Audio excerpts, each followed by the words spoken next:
Hello friends, I welcome you to my channel VBA Education. And as with the title, you would have understood that we are going to complete NCRD Chapter 2 Part 2, which is about the Chola Empire. So last time we were studying that ancient Indian that medieval Indian history began 7 from 750 BCE, and it was called the early medieval period till till near about 1200 BC. From near about 750 BC to near about 1200 BC. So this is what the time frame was, and between this there was tripartite struggle for Kannauj, and a dynasty named Chola was flourishing in the south. So as for the last time we had studied that a man named Vijayalaya conquered the Muttariyar region. He was in Urayur, and he expanded his empire, which means from here, from this area he went to this area, and this is how he expanded his empire a bit. Now after this, what happened? His successors expanded their empire a lot. Now from there, I'll teach you today about all the bronze sculptures, the temples they build, the administration and all, which is included in this chapter. I'm not going to include anything out of NCRE. Raja Rajavan, considered the most powerful Chola ruler, became king in 985 and expanded control over most of these regions. यानी कि इसका कहने का क्या मतलब है कि ये जो आपको मैप दिख रहा है, तो उन सब ने तो इतना इतना किया होगा। ये जो राजा राजा है, राजा राजा ने क्या किया? राजा राजा ने वो क्या क्या किया इतने रीजन के ऊपर, यानी कि मोस्ट ऑफ दिस रीजन, यानी कि इन लोगों ने जितना कैप्चर किया था उसमें से most of it was captured by Raja Raja, यानी कि यहाँ से यहाँ। Now let's move on with this chapter.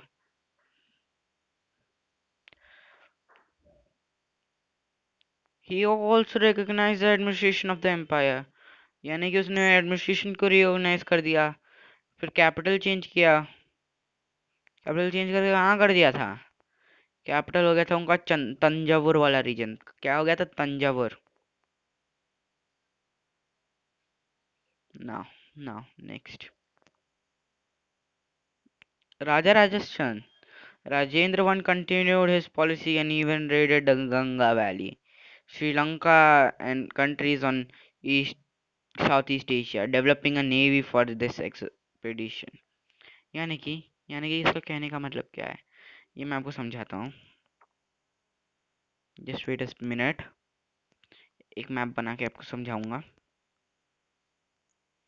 This is the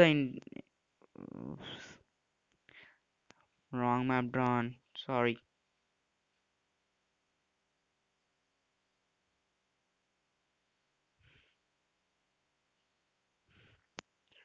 This this is the Indian map, okay? Now they had a direct control of this much region, which is below Odisha, and they had control of over Kerala, some of Karnataka and all. But India के बाहर कुछ reason में भी उन्होंने red किया था। श्रीलंका में किया था, यहाँ के कुछ रीजन्स में किया था। वेल मैं इस ऐसे तो आपको एग्जैक्टली exactly समझा नहीं पाऊंगा, तो मैं आपको एक काम करता हूँ, आपको मैप दिखा देता हूँ एक। तो ये रहा आपका मैप। तो जो विजय चोला था जो विजय चोला था, ये इनका पहला रूलर था। कौन था? विजय चोला चोला। फिर आदित्य वन आया, ये सब आपको डेट्स याद करनी पड़ेगी। This dates are important, this years are important. फिर फिर पंटका चोला आया, फिर गंगादित्य आया, फिर रंजय चोला आया, फिर सुंदरा चोला आया, फिर उत्तम चोला आया, फिर राजा राजा आया, फिर राजेंद्र आया, फिर राजा धीरा आया, राजेंद्र टू आया, और विराज विराज राजेंद्र चोला से खत्म हो गया। This and this is a sculpture. Who sculpture? This is a sculpture of Raja Raja 1. Whose sculpture? Raja Raja's 1. Now let's move on back to the PDF. So आप समझ गए होगे इससे। मेरे पास आपके लिए मैप भी है। तो ये है मैप। अब देख सकते हो यहाँ क्या है। ये जो पर्पल वाला है ये टेरिटरी है। ये उनकी टेरिटरी थी। ओके, यहाँ उनका इन्फ्लुएंस था, यहाँ भी उनका इन्फ्लुएंस था, इस वाले रीजन में भी उनका इन्फ्लुएंस था, और फिर इसे यहाँ भी। तो ये कौन सा रीजन है? बाली, सोमालिया, माली, सा- ऐसे जो ये इंडोनेशिया वाला रीजन है ये है। ये क्या है? तो ये अंडमान एंड निकोबार है। श्रीलंका तो इनके डायरेक्ट कंट्रोल में था। और ये एक ट्रेड रूट है।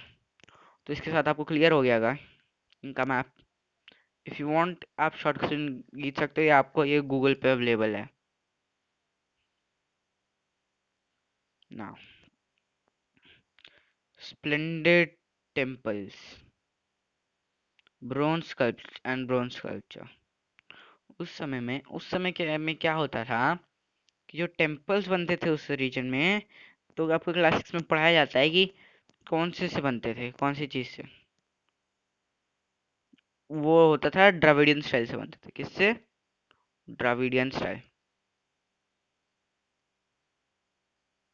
द्रविडियन स्टाइल से बनते थे ना। अकॉर्डिंग टू द्रविडियन स्टाइल दो मेथड होते थे। एक तो बड़ी सी पहाड़, बड़ा सा पहाड़ ले लिया जाता था, उसमें छेद मार के, गड्ढा करके, उस अंदर से कार्विंग कर दी जाती थी। नहीं तो दूसरा तरीका होता था कि पत्थर रख के रोल करके ऐसे ऐसे रख देंगे, और फिर ऊपर का डोम बनाएंगे। तो दो तरीके से बनते थे। और ब्रोंज स्कल्पचर की बात करें तो अगर आपने इंडस वैली सिविलाइजेशन पढ़ी होगी, इंडस वैली सिविलाइजेशन के बारे में मैं अगली वीडियो डालूंगा, तो उसमें एक टेक्निक आती है। उन्होंने एक टेक्निक यूज कर दी थी उस जमाने में भी, जो अभी भी हो रही थी। वो थी लॉस्ट वैक्स टेक्निक। कौन सी? Lost wax technique.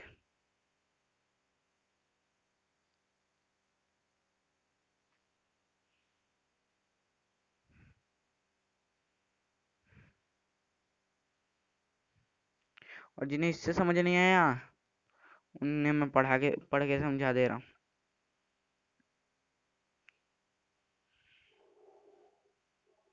The big temples of Tanjavur and Gangaikonda Cholapuram. Gangaikonda Cholapuram नाम किस लिए रखा था? जो नाम है गंगाईकोंडा चोलापुरम, ये किस लिए रखा था? ये आपको क्वेश्चन है, आपको ये आंसर करना है। ये आपको आंसर करना है, ठीक। Build by Raja Raja and Rajendra are architectural and sculpture marvels. यानी कि ये बहुत अच्छी दिखती हैं बिल्डिंग्स। ये टेम्पल्स बहुत अच्छे दिखते हैं। उस समय में टेम्पल आर्किटेक्चर का भी हो रहा था डेवलपमेंट, क्योंकि अभी अभी जो मुस्लिम डायनेस्टीज थी, यानी कि मुगल्स, दिल्ली सल्तनत वगैरह नहीं आए थे, तो उस जमाने में क्या हो रहा था? टेम्पल आर्किटेक्चर हो रही थी। कौन सी आर्किटेक्चर? टेम्पल। टेम राजा इस समय में बहुत सारे टेम्पल्स को पैटर्नाइज करते थे। Chola temples often became the nucleus settlements which grew around them. क्या हुआ कि कुछ समय के बाद क्या हुआ, ये आपका टेम्पल है, मान लीजिए ये आपका टेम्पल है। अब लोग यहाँ आएंगे, यहाँ पूजा करने आते हैं, तो यहाँ के लिए, यहाँ भगवान को चढ़ाने के लिए उन्हें माला चाहिए होगी, तो यहाँ एक गार्डन में करने कर दिया, खोल दिया अपनी दुकान। यहाँ प्रीस्ट रहने लगे, यहाँ फिर आर्टिशियंस कुछ रहने लगे, म्यूजिशियंस रहने लगे। तो ऐसे यहाँ क्या हुआ, इकॉनमी बढ़ने लगी। जैसे इकॉनमी बढ़ने लगी, तो ये मेजर वो इकोनॉमिक सेंटर्स बन गए। इसके बारे में आप चैप्टर इसके बारे में आपको अगले चैप्टर्स में पढ़ाया जाएगा। चैप्टर 6 आई थिंक, हाँ चैप्टर 6। देखिए कि ये जो मूर्ति, ये जो है टेम्पल, इस टेम्पल का नाम है गंगाई कोंडा चोलापुरम। क्या आपने नोटिस किया जो रूफ है कैसे बनाई गई है, कितनी डिटेल्ड है। उस जमाने में तो क्रेन भी नहीं हुआ करती थी, और ना ही कोई मशीन हुआ करती थी। तो आप सोच सकते हैं पहले लोगों ने क्या किया होगा। लोग ऐसे चढ़े होंगे सीढ़ियों से, और फिर यहाँ चढ़कर ये उन लोग ने वो किया स्कल्पचरिंग, उन लोग ने कार्विंग किया। Now you understand what is.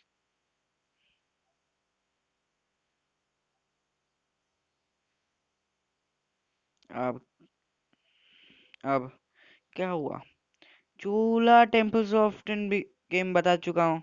these centers were these were centers of craft production। यहाँ यहाँ क्राफ्ट भी बहुत ज़्यादा होती थी। Also endured by land, with land by the rulers.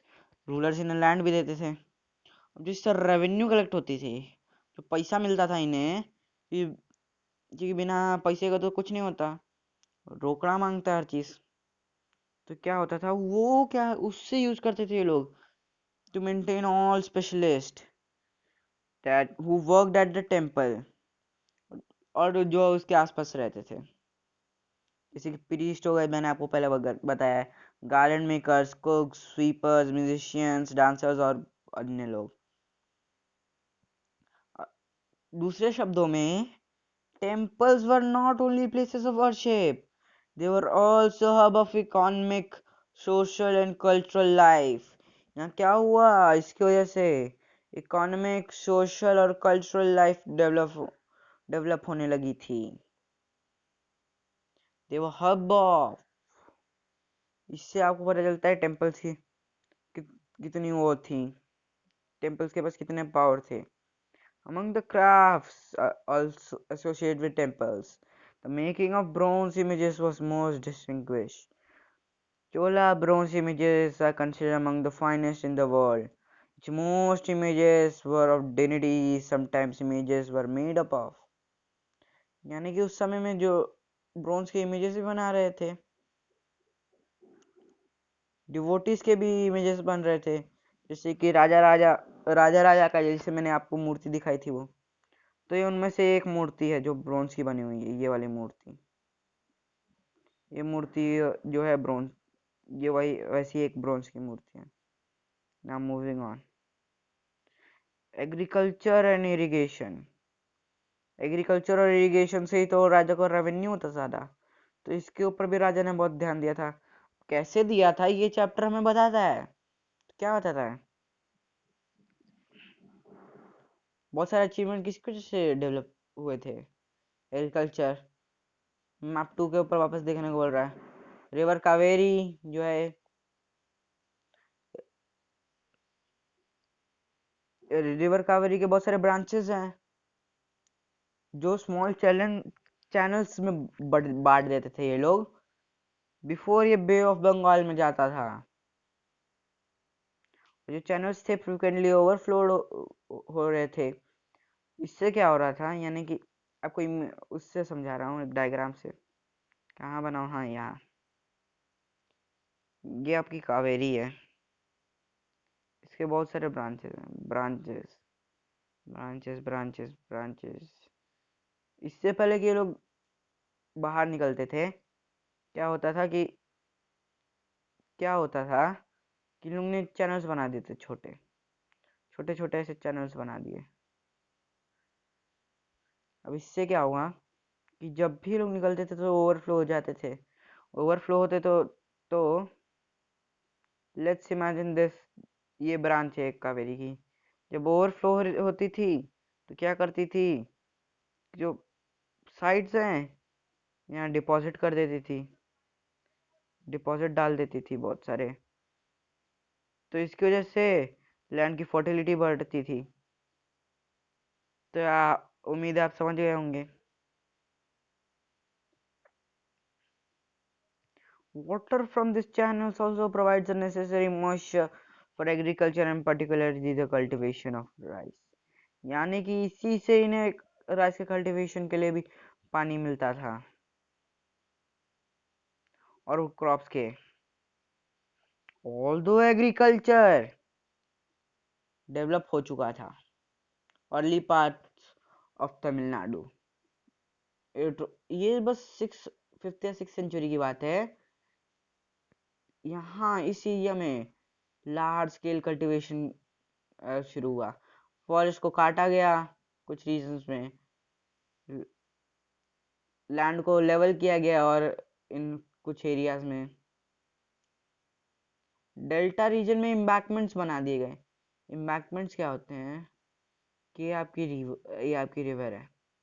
अब क्या करेंगे, इसके साइड में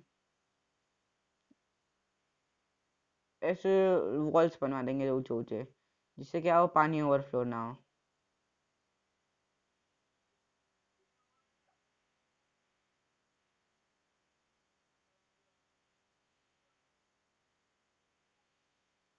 जिससे फ्लडिंग ना हो।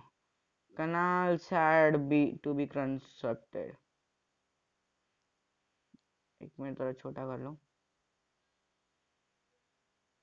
Canals had to be constructed to carry water to the fields in many areas to crop were grown in a year। अब समझिए, हर हर राजा एक साल में एक ही क्रॉप उगा पाता था, लेकिन ये लोग पहले थे जो एक साल में 2 क्रॉप्स उगाते थे। In many cases it was necessary to water crops artificially। समझ गए होगे, बहुत सारे मेथड यूज किए जाते थे इरिगेशन के लिए, जैसे पर्शियन व्हील वगैरह हो गया।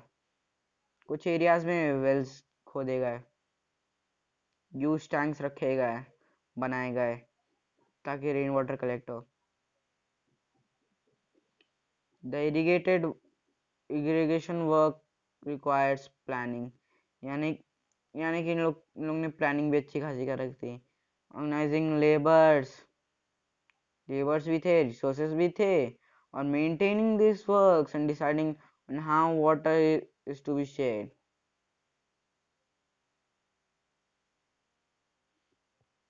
और बहुत सारे न्यू रूलर्स और विलेज के लोगों ने इसमें बहुत ज़्यादा इंटरेस्ट लिया। अब बात करते हैं एडमिनिस्ट्रेशन ऑफ द एम्पायर के, यानी कि जो एम्पायर है उसकी एडमिनिस्ट्रेशन कैसे चलती थी। तो पीजेंट्स का जो सेटलमेंट था उसे ऊर कहा गया। क्या कहा गया, ऊर। ये आपको याद करना है। पीजेंट्स का सेटलमेंट क्या कहा गया, ऊर। ये बहुत प्रॉस्परस हुआ with the spread of irrigation agriculture. Irrigation agriculture की वजह से बहुत ज़्यादा वो हुआ, प्रॉस्परस हुआ ऊर। अब ये जो ग्रुप्स ऑफ विलेजेस थे, ये एक लार्जर यूनिट बना था जिसे नाडू कहते हैं। द विलेज काउंसिल और Nadu had several administration functions including dispensing justice and collecting taxes। यानी इनके पास बहुत सारे एडमिनिस्ट्रेटिव फंक्शन भी थे, जैसे डिस्पेंसिंग जस्टिस और कलेक्टिंग टैक्सेस।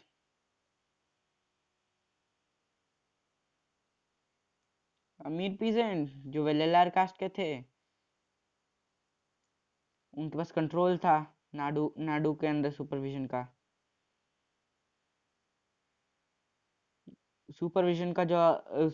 जो करती थी सेंट्रल चोला गवर्नमेंट करती थी।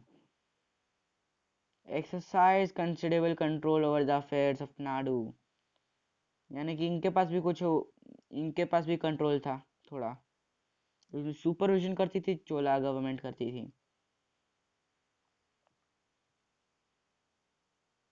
चोला किंग्स ने रिच लैंड ओनर्स को टाइटल दिया, लाइक मूवेन मूवेन डल वेलर वेलन। मुझे पता नहीं मैं सही बोल रहा हूँ या नहीं।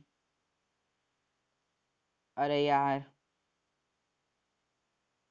mark as markers of respect and entrusted them with important offices of state at the center। यानी कि इन्हें बहुत सारे इंपॉर्टेंट ऑफिसेस भी दिए और इन्हें ट्रस्ट किया इन्हें ट्रस्ट किया of the at of the state at centre. अब कुछ लैंड की कैटेगरीज है, उनके बारे में इसमें बताया गया है। तो क्या बताएगा, ये पढ़ते हैं। वेलंगवाई नॉन ब्राह्मण पीजेंट्स की proprietors. Brahma Brahmadeya land gifted to Brahmans. Salabhoga land for maintenance of school. Devadana Devadana land grant to temples, ऐसे याद कर सकते हो। देवों को दान देना। अब देव को कहाँ दान दोगे, टेम्पल्स में दोगे। Pallichchandam land donated to Jain institutes. तो ये जो है, ये थोड़े इंपॉर्टेंट पॉइंट्स थे। इन्हें अभी मैं अच्छे से एक्सप्लेन नहीं कर सकता, नेक्स्ट कुछ क्लासेस में कर दूंगा, पक्का पक्का। We have seen that Brahmins often received land grants from और ब्रह्मदेया। एज अ रिजल्ट क्या हुआ कि बहुत सारे सेटलमेंट्स बन गए यहाँ कावेरी वैली के आसपास। अब क्या हुआ, ब्रह्मदेया क्या was looked after by an assembly। इस असेंबली का नाम था सभा। सभा में क्या थे, सारे ब्राह्मण लैंड ओनर्स थे।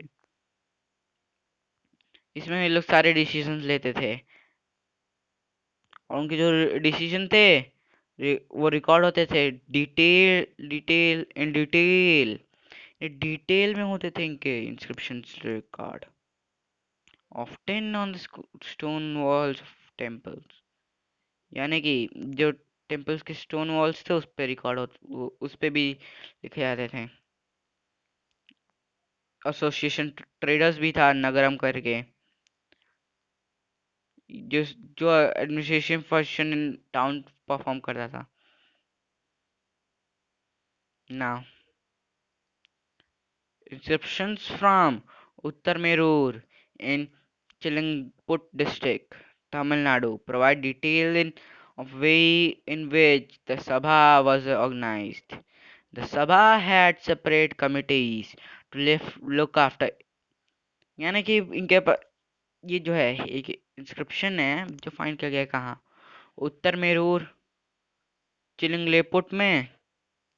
वहाँ जो है, वहाँ बताया गया कि बहुत सारी सेपरेट कमिटीज थी। किस लिए सेपरेट कमेटी थी, तो to look after irrigation works, garden के ऊपर, टेम्पल्स और etcetera. Name of those eligible to be members of this committee are written on small tickets of palm leaf and kept in earthenware pot। यानी कि इस committee के जो members हो सकते हैं उन सबके नाम लिखे जाते थे एक अर्थन पॉट में, यानी कि मटके में रखे जाते थे। फिर एक छोटे से बच्चे को कहा जाता था कि आओ तुम इधर आओ, ये इसमें से टिकट पिक करो। तो इसके बाद जो रिजल्ट आता था वो इलेक्शन की तरह हुआ करता था, हालांकि पूरी तरह इलेक्शन नहीं था। ओके, अब ये पढ़ना है हमें, ये बॉक्स हमें पढ़ना है। Now let's read this. So here it says the working of a sabha according to Uttarmeru inscription is this. What is this? The working of sabha according to Uttarmeru inscription. All those who wish to become a member of sabha, owners of land which land revenue is collected, they should have their own homes between they should be between 35 to 70 years of age. यानी कि उनके पास खुद का घर होना चाहिए, ऐसा land होना, वो लोग लैंड ओनर हो जहाँ से उन्हें लैंड रेवेन्यू आए, फिर वो 75 से 35 से 70 ईयर्स के होने चाहिए, और उन्हें वेदास की नॉलेज होनी चाहिए, वेल वर्स्ड होने चाहिए एडमिनिस्ट्रेटिव मैटर्स और में, और ऑनेस्ट होने चाहिए। नेक्स्ट, अगर कोई ऐसा आदमी जो किसी भी कमेटी का लास्ट 3 इयर्स में कोई मेंबर रह चुका है, तो he can not become a member of any other committee, किसी और कमेटी का मेंबर नहीं बन सकता। Anyone who has not submitted his accounts, as well as those who his relatives cannot, as well as those of his relatives cannot contest the elections। यानी कि अगर कोई पिछले 3 सालों में वो वहाँ वहाँ का कुछ रह चुका है कमेटी किसी में, तो फिर से नहीं, किसी भी कमेटी को नहीं ज्वाइन कर सकता। और जिसने अपने अकाउंट सबमिट नहीं किए हैं, उसकी वो ना ही तो वो ना उसके रिलेटिव्स कंटेस्ट कर सकते हैं election. While the inscriptions tell us about kings and powerful men, here's an expert from पेरियापुरम। ये है पुरन पुरानम से, ये है जिससे ये कोई इंस्क्रिप्शन है उसके बारे में लिखा गया है।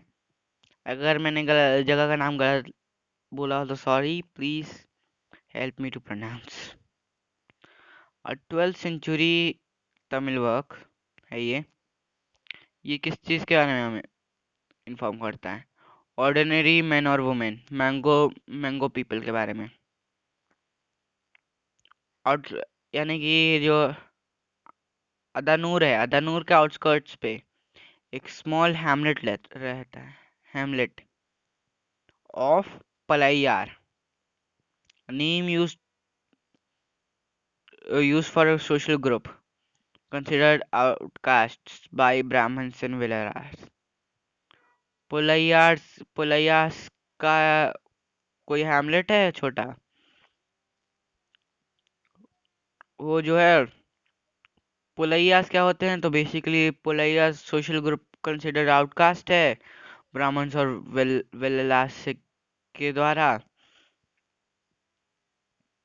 क्या हुआ कि studied was on the outskirts of Adanur was a small hamlet of Pulayar, studded with small hut under old। यानी कि क्या हुआ कि ये छोटे से घर में था, ठीक, छोटे से घर में हट में रहता है, जिसमें टैचेस जो हैं ओल्ड हैं, अग्रियन लेबर्स यहाँ इनहैबिट करते थे, जो मेनियल ऑक्यूपेशंस में इंगेज थे।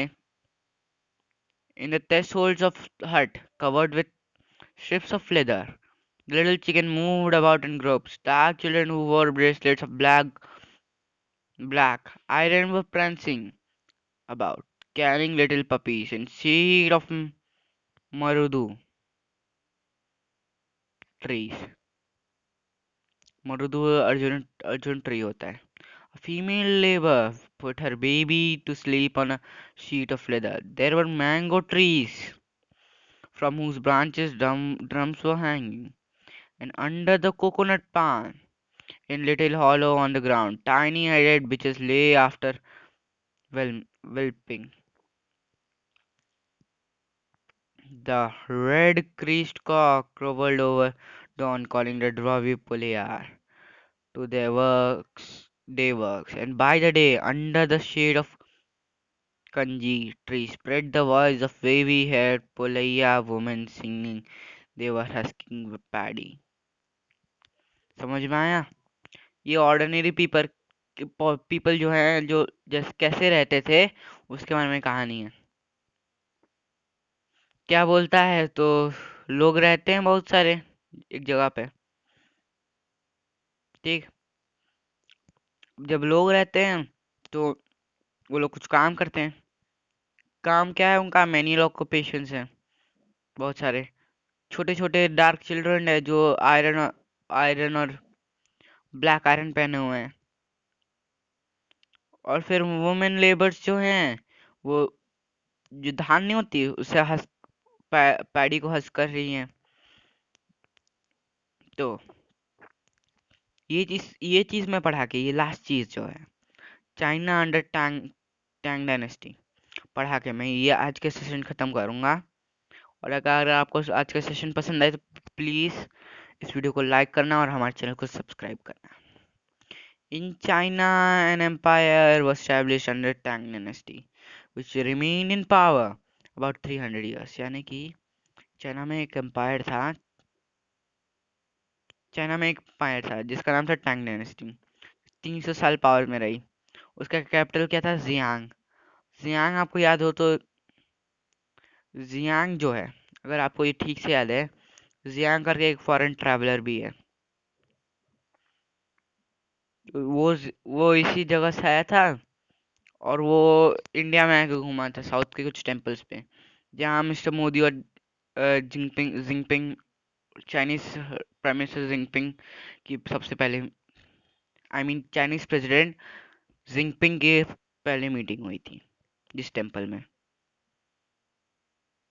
Was one of the largest cities in the world, visited by Turks, Iranians, Indians, Japanese and Koreans। अब क्या था कि टैंग एम्पायर ब्रूसरी को was administrated, जो एडमिनिस्ट्रेशन चलता था ब्रूसरी से चलता था।